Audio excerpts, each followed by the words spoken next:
Lo que estás viendo acá tiene que ver con la distribución geográfica y política de esta Europa del siglo XVI. Está dividida por diferentes reinos y principados, todos bajo el dominio o la influencia de la Iglesia Católica. ¿Ya? Imperios importantes como el de Austria, Suecia, Francia, el germano, el lituano, el de Moscovia, el de Castilla, que son y se declaran tremendamente católicos, y su contrapartida el Imperio Otomano, o los que vamos a conocer más adelante como los turcos. Entonces resulta necesario poder profundizar en la figura de esta suerte de revolucionario eclesiástico. ¿Quién es este revolucionario? Va a ser Martín Lutero. Pertenecía a la orden de los agustinos, era profesor de teología y criticaba cuál era su choque con la iglesia. Era una crítica profunda a las indulgencias. Recordemos que las indulgencias eran cartas que daban a la gente para la salvación del alma, y que se compraban y había que pagar un precio bastante alto por eso. Y que con esta plata se creaba una nueva catedral. ¿Ya? Finalmente se utilizaba este dinero en esos principios, no tenía nada que ver con la fe. Por ende, este Martín Lutero, el revolucionario de este siglo, va a publicar 95 tesis que que van en contra, digamos, en oposición directamente al Papa de Roma, que es León X. ¿Ya? Ahora, se dice que Martín Lutero es protestante. ¿Por qué? Básicamente porque estas 95 tesis las va a pegar en la catedral de Alemania, en la catedral católica en Alemania, las va a pegar ahí en las paredes.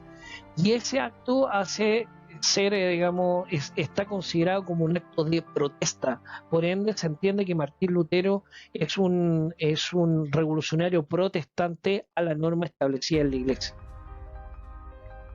Bien, lo que tú estás viendo son algunos extractos de esta suerte de 95 tesis que presenta Martín Lutero y que son fundamentales en la estructura y en este cambio. Uno de los elementos más fundamentales que Lutero establece es que el purgatorio no existe de partida, que la salvación solo es por la fe, que cada persona puede leer e interpretar la Biblia. Cosa importante porque antes solamente esta función estaba para los curas, entonces ellos podían decir y hacer lo que quisieran, que la única verdad es la Biblia y no el dogma inventado por Roma, que el bautismo y la Eucaristía son los únicos sacramentos verdaderos, que el Papa no es creado por Jesús, o sea, no es su hermano, un hombre, y que no se debe rendir culto a María ni a los santos. ¿Por qué? Porque el único camino, según lo que establece la Biblia, es Dios, nadie más. Bien, entonces profundicemos un poco en la reforma como tal.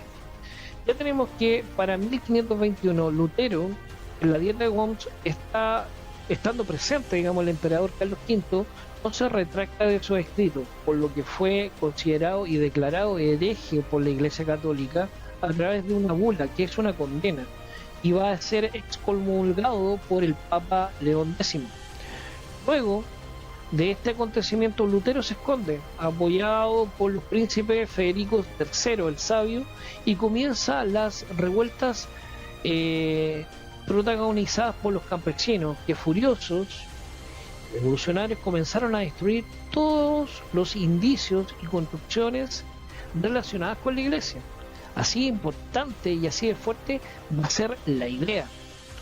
Y por último, la idea de salvación por la fe, instaurado por Lutero, recorrió rápidamente Europa y fue plantado, digamos, una semilla en que fue echada raíces sólidas a través del tiempo. Y hoy por hoy este principio se establece y se crea hasta estos tiempos, digamos. Salvación no es por hechos, no es por principios, no es por pagar a la iglesia fuertes sumas de dinero, ni dar el diezmo. La salvación tiene que ver por la fe, según lo establece la Iglesia Católica. Esto de alguna manera nos conecta con lo que estábamos viendo anteriormente sobre las ideas ilustradas y el pensamiento racional. Fue tan fuerte el pensamiento y la idea de Martín Lutero que finalmente esto va a ser, si bien es cierto, al principio es rechazado, hoy por hoy la Iglesia Católica acepta los principios de Martín Lutero como tal. Eso quiere decir que Lutero finalmente, a pesar de todas las persecuciones y todo lo que había en contra de él, tenía razón. El Papa León X quería que Martín Lutero se retractara de sus ideas y lo citó a una dieta de Worms, pero él simplemente no lo hizo. Sus escritos se esparcieron por Europa y comenzó lo que se denomina una suerte de guerra religiosa entre los católicos dogmáticos que decían que las cosas no eran como Lutero decía, y la corriente luterana, que también van a ver otros principios, otros personajes, otras figuras importantes dentro de esta corriente como Calvino, que van a sugerir que no, que efectivamente los cambios son necesarios y que la idea de Lutero es lo que corresponde. Bien, terminamos con la clase del día de hoy respecto a la reforma.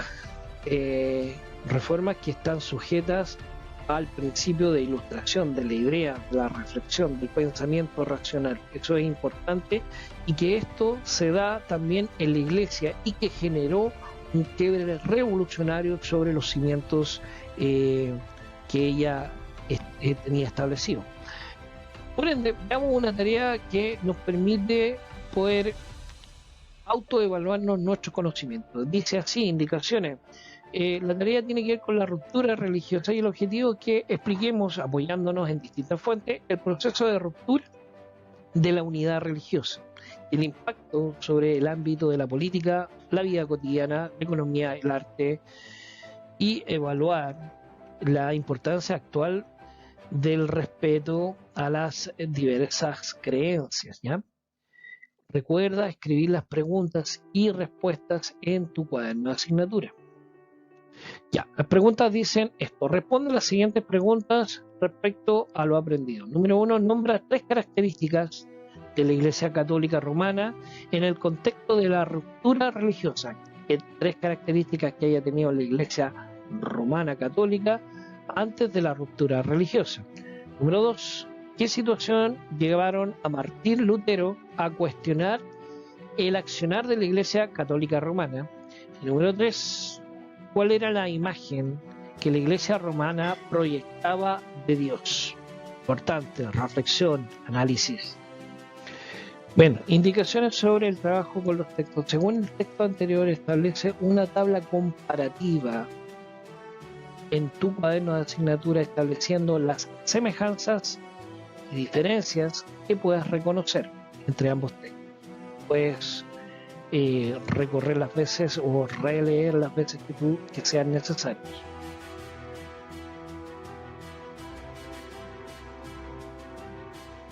Ya, el primer texto dice así: no cabe duda que la cristiandad occidental acariciaba desde hacía un tiempo el proyecto de reformar la Iglesia y la práctica religiosa. La exigencia de dicha reforma se dejó sentir, por lo menos a partir del siglo XI, y fue más o menos satisfecha de manera periódica, pero nunca por entero. La idea había germinado apenas el funcionamiento de la organización eclesiástica. Se hizo tan decepcionante, al menos para algunos de sus miembros, que evidenciaban las distancias que existían entre el tipo de vida atribuido a los primeros cristianos y el que el mundo podía contemplar alrededor. Este texto está establecido en 1989 y y habla sobre la reforma del mundo moderno entre el siglo XIV y el siglo XVII, escrito en Barcelona. El segundo texto sobre Lutero dice así: pero es indudable a la vez que en el convento luchó Lutero por la salvación de las almas con enorme profundidad cristiana y con gran serenidad de creyentes ante Dios. En el fraile Lutero se asentó la convicción de que los hombres pueden y deben, por sus propias fuerzas, reconciliarse con Dios o merecer el cielo. Lutero fue ante todo y sobre todo un hombre temperalmente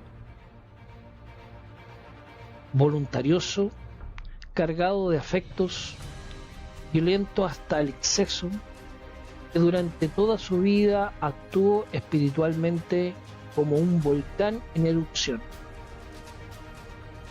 Estas son fracciones extraídas de Historias de la Iglesia en Madrid de 1982. Y para terminar, y con la idea de poder reforzar y aumentar nuestro vocabulario conceptual, dejo este glosario que define 1, 2, 3, 4, 5, 6 conceptos que son importantes y que están asociados a la materia que estamos viendo. Por ejemplo, absolutismo, dieta, diezmo, dogma, herejía, teológico. ¿Ya? Sugiero, como dice ahí, los posits que estás viendo en la parte superior, te sugiero que lo anotes y que lo pegues en tu cuaderno. De esta manera te va a ser de mucha ayuda para poder estudiar. Bueno, ya con esto yo me despido, espero que estés muy bien, te agradezco el hecho de que hayas tenido la voluntad de poder trabajar conmigo y que todo esto sea tremendamente entretenido y motivante para seguir aprendiendo. Recuerda que cualquier consulta yo atiendo los días miércoles desde las 9 de la mañana hasta la 1 de la tarde. Estoy a tu disposición para aclarar cualquier cosa. Un abrazo a la distancia, se despide el profe Raf. Por último, se me queda en el tintero recordar, y no es menos importante, pero dice que recuerdes que debes enviar esta actividad de esta clase sacándole una foto de lo realizado en tu cuaderno de asignatura, identificando claramente, por favor, tu nombre y el curso, y por último debes enviarlo al WhatsApp correspondiente a tu profesor jefe. ¿Ya? Que estés muy bien, nos vemos pronto. Chao.